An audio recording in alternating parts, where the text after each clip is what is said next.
Welcome to Your Questions Answered. I'm Jason, the Wizard of Ops.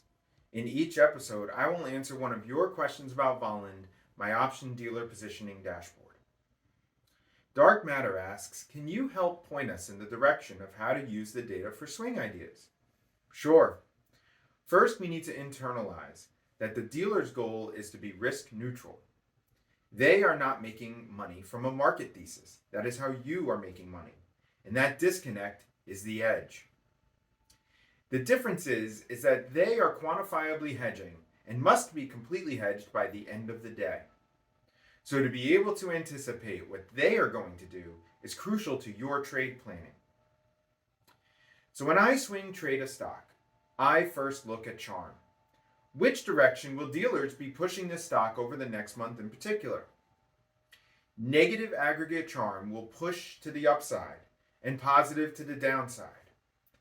Put charm tends to have a greater effect because puts have higher implied volatility.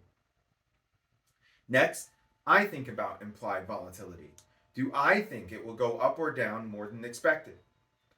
So I look at Vanna, and if overall dealer Vanna is positive, IV going up will mean that the market will head down.